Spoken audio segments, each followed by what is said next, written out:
Samsung's Galaxy Mega may look like an oversized version of the S4, but is it? Well, no. As I'm going to show you, looks can be deceiving. I'm Bill Detweiler, and this is Cracking Open.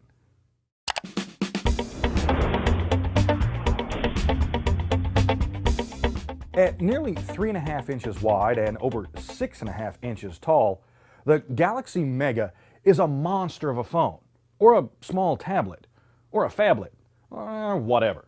Now, luckily, like the S4 and most Samsung phones and tablets I've cracked open, disassembling the Mega is relatively easy and doesn't require any special tools, just a Phillips 000 screwdriver and maybe a thin blade.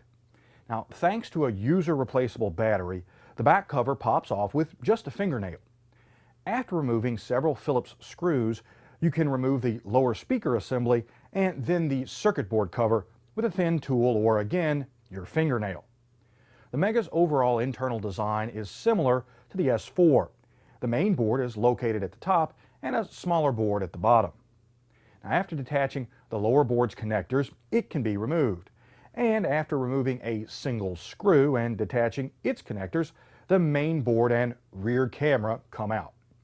The last few components to be removed are the headphone jack, earpiece, speaker, and sensor assembly, and the front-facing camera. Like the S4, the Mega's front panel, display, and internal frame are fused together. If one part breaks, you'll likely need to replace the whole assembly. So this is where our teardown ends. Now, if the Mega is so similar to the S4 in appearance and overall construction, why did I say its looks were deceiving? Well, it all comes down to hardware. The S4 has a quad-core processor, 2 gigs of RAM, a 13-megapixel camera, and a screen resolution of 1920 by 1080. The Mega is a step behind, with a dual-core processor, 1.5 gigs of RAM, an 8-megapixel camera, and 1280 by 720 screen resolution. The only component that's actually bigger is the battery, but then again, the Mega's larger screen likely necessitates the bigger battery. So why would you want a device that's really too large to be a phone, in my opinion, and has hardware that's less than cutting edge? Well, price.